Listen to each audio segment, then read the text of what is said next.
Critique and Crisis, Enlightenment and the Pathogenesis of Modern Society by Reinhart Koselleck. Introduction. In the fires of a revolution, when hatreds prevail and the sovereign power is split, it is difficult to write history. Rivarol. From a historical point of view, the present tension between two superpowers, the USA and the USSR, is a result of European history. Europe's history has broadened. It has become world history and will run its course as that, having allowed the whole world to drift into a state of permanent crisis. As bourgeois society was the first to cover the globe, the present crisis stems from a mainly utopian self-conception on the part of the philosophers of history. Utopian because modern man is destined to be at home everywhere and nowhere. History has overflowed the banks of tradition and inundated all boundaries. The technology of communications on the infinite surface of the globe has made all powers omnipresent, subjecting all to each and each to all. At the same time, we have seen the opening up of interplanetary space, although the result may well be to blow up mankind as well, in a self-initiated process of self-destruction. Unified, the two phenomena are historically one. They constitute the political crisis which, if it really is a crisis, presses for a decision, and they are the philosophies of history that correspond to the crisis, and in whose name we seek to anticipate the decision, to influence it, steer it, or, as catastrophically, to prevent it. Their common root lies in the 18th century, and this indicates the direction of questions determined by the situation of today. The 18th century witnessed the unfolding of bourgeois society, which saw itself as the new world, laying intellectual claim to the whole world and simultaneously denying the old. It grew out of the territories of the European states and, in dissolving this link, developed a progressive philosophy in line with the process. The subject of that philosophy was all mankind, to be unified from its European center and led peacefully towards a better future. Today, its field of action, a single global world, is claimed in the name of analogous philosophies of history, but now by two powers at once. To speak in historico-philosophical terms, today's world unity turns out, and it is this which makes its fictitious character apparent, to be a politically dichotomous unity. One half, sworn to progress like the other, lives by that other's imagined reaction. The two halves block each other's way, but it is this very fact that gives them identity. They mutually segregate each other in order to feign a non-existent unity. Their testimony is therefore one of terror and fear. The world's utopian unity reproduces its own fission. In the 18th century, utopian planning for the future had a specifically temporal historic function. As the European bourgeoisie externally encompassed the whole world, and in so doing postulated one mankind, it set out inwardly, in the name of the same argumentation, to shatter the absolutist order. Philosophers of history prepared and made available the concepts by which the rise and the role of the bourgeoisie of that time were justified. The 18th century can be seen as the antechamber to our present epoch, one whose tensions have been increasingly exacerbated since the French Revolution, as the revolutionary process spread extensively around the globe and intensively to all mankind. This book seeks to illuminate that antechamber, the link between the origins of the modern philosophy of history and the start of the crisis which, initially in Europe, has been determining political events ever since 1789, will come within our purview. This is how the mode of inquiry was narrowed and rendered historically precise.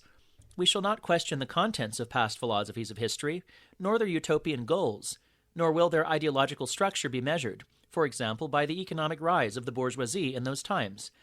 Instead, and in order to illuminate its original link with the beginning of the political crisis, we shall try to understand the philosophical sense of history by studying the political situation of the bourgeoisie in the absolutist state.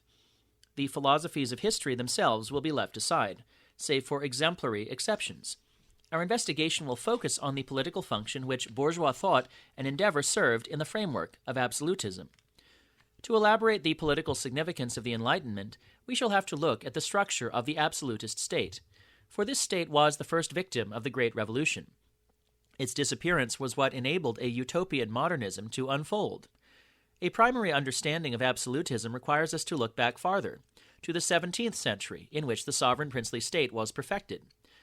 The point of this retrospection is not to construe causalities, suggesting these could only take us back to prehistoric times and to the problems of any beginning. In short, to the questions of a philosophy of history that goes beyond ideology, that resorts to historic reality in order to lay the ground for a historical science which excludes precisely the pseudo-explanations of a regressus in infinitum. Such a historical regressus would be nothing but progress in reverse, the very thing we are obliged to question. Our analyses will concentrate on the present that has passed, not on its past. The earlier past will be considered only insofar as it contains conditions relevant to our questions about the 18th century. Our theme is the genesis of utopianism from a historically determined functional context, the context of the 18th century. We thus have recourse to political history as far as necessary to establish the value of civic consciousness in the absolutist system. This simultaneously allows us to view the reverse of our investigation, the nascent political crisis. It is only as a reaction to absolutist policies that, intentionally or not, Enlighteners' historico-philosophical self-consciousness makes political sense. The state, as it was, demanded a response, and the response was discovered. Derivations from the history of ideas were deliberately waived. The heritage of ideas, already all but completely at the Enlighteners' disposal, was not accepted until a specific situation arose, and not until, this was the novelty, the situation was interpreted in terms of the philosophy of history. In narrowing our inquiry to historic situations, we do not, of course, mean to present the people of those days with a moral indictment, to find them more or less guilty. This is self-prohibiting, for man as a historic creature is always responsible for what he willed as well as for what he did not will, and more often perhaps for the latter than for the former. The method used is thus a combination of analyses from the history of ideas and analyses of sociological conditions. We emulate thought movements, but only far enough for their political accent to come into view, and we clarify the situations in which the thoughts were conceived and to which they reacted, but only far enough to extract what was politically manifest in the ideas. We do not show either the political course of events as such or the idea's declension as mere ideas. The general conditions from which the Enlightenment arose and to which it reacted did not change during the 18th century. Only particular circumstances changed, though in a manner that brought the absolutist system's basic difficulties into so much sharper relief. The French state, above all, lost power and prestige. With increasing bourgeois affluence, it ran up more and more debts, ceased to score visible successes, lost wars and colonies, until at last the Enlightenment spread to the state's representatives themselves. The Enlightenment became a proper ally. As for the political premises as such, there can be no doubt that the state's own structure remained unchanged. The sovereign decision continued to lie in the monarch's hands. He chose between war and peace, dismissed Parliament at his pleasure, maintained the standards of his court regardless of all liabilities, until finally the more stubbornly Louis XVI insisted upon his sovereignty, the less he found himself able to struggle through to effective decisions. The state had changed. It had become corrupt, but only because it remained absolutist. The absolutist system, the situation from which the bourgeois Enlightenment took its departure, remained in force until the outbreak of the Revolution. It constitutes the one constant element of our inquiry, the yardstick which, through a variety of examples, enables us to take successive measurements of the Enlightenment's political development.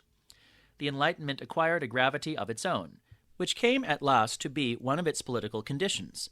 Absolutism necessitated the genesis of the Enlightenment, and the Enlightenment conditioned the genesis of the French Revolution. It is around these two theses that the action of this book takes place. Sources will be cited only from the period before 1789. No testimonials will be adduced to make personal statements about the authors. Singular events and specific writings are always referred to, but are never the issue. The theme remains the unity of the Enlightenment as it happened in the absolutist state. Each action and each act of thought should direct us towards this event. For our inquiry, all authors remain substitutes. All citations and occurrences could easily be exchanged for others without disturbing the course of the investigation. The notes often contain parallel quotations, even though cumulative documentation does not enhance the thesis itself. Great thinkers and anonymous pamphleteers are equally given the floor. It is precisely what they have in common that indicates the unity of the Enlightenment's occurrence, in which anonymity and political import generally coincide. Only a few documents bear the stamp of personality clearly enough. In the cases of Hobbes or Diderot, for instance, to remain unique in the overall flow of events. But even their uniqueness serves to bring out the typical once it is moved into focus. The heuristic comprehension, meant to clarify the link between the utopian philosophy of history and the revolution unleashed since 1789, lies in the presupposed connection of critique and crisis. This grasp will prove itself. The fact that the 18th century failed to note any connection between the critique it practiced and the looming crisis, no literal proof of an awareness of the link could be found. This very fact led to our thesis, that the critical process of enlightenment conjured up the crisis in the same measure in which the political significance of that crisis remained hidden from it. The crisis was as much exacerbated as it was obfuscated in the philosophy of history. Never politically grasped, it remained concealed in historico-philosophical images of the future, which caused the day's events to pale, events that became so much less inhibited in heading for an unexpected decision. The basis of this dialectic was the specific manner of critique which the 18th century favored and from which it derived its name. The role of the rising bourgeoisie was determined by the critical practice of the bourgeois intelligentsia and coalesced in the New World. The entire period under discussion presents the picture of a uniquely powerful process. In the 18th century, history as a whole was unwittingly transformed into a sort of legal process.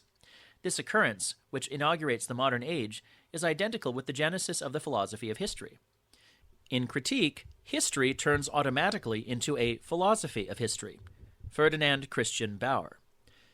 The tribunal of reason, with whose natural members the rising elite confidently ranked itself, involved all spheres of activity in varying stages of its development.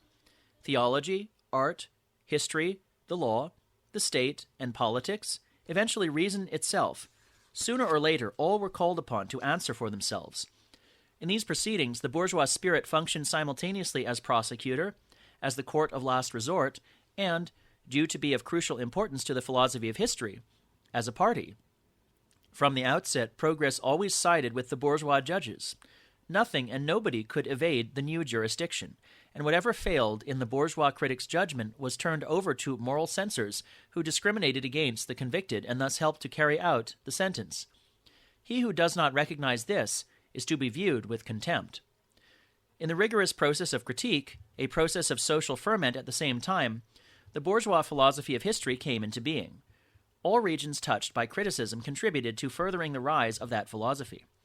To begin with, the contrast of ancients and moderns was articulated within the Republic of Scholars by art and literary critics, developing an understanding of time that sundered future and past.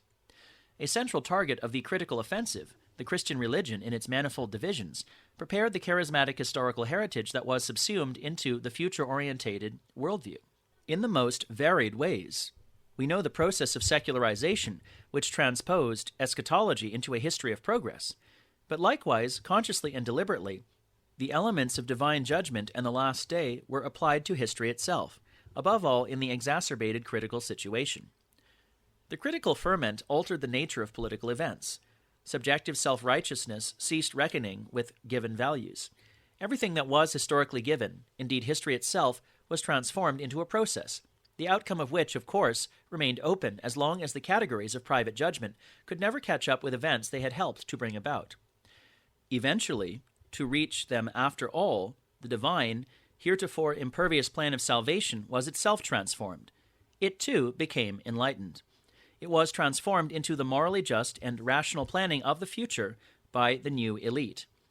Since misconceiving the indigenous side of the criticized realms in both religion and politics was a peculiarity of rational critique, it had to look for an escape hatch, the pledge of a tomorrow, in whose name today could in good conscience be allowed to perish.